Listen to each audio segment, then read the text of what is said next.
Hello guys, আমরা এখন এসেছি শাহরুখ খানকে দেখতে।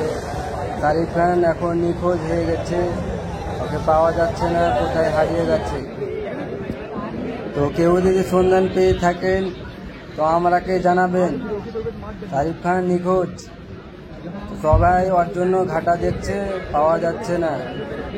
পাওয়া গেছে রাত 12টার দিকে, আপনারা দেখলেন রাত 12টার দিকে পাওয়া গেছে। আর পাওয়া গেছে তো ওদের ফ্যানওয়ালা যতটা আছে সব অনেক খুশি হয়েছে, অনেক খুশি হয়েছে।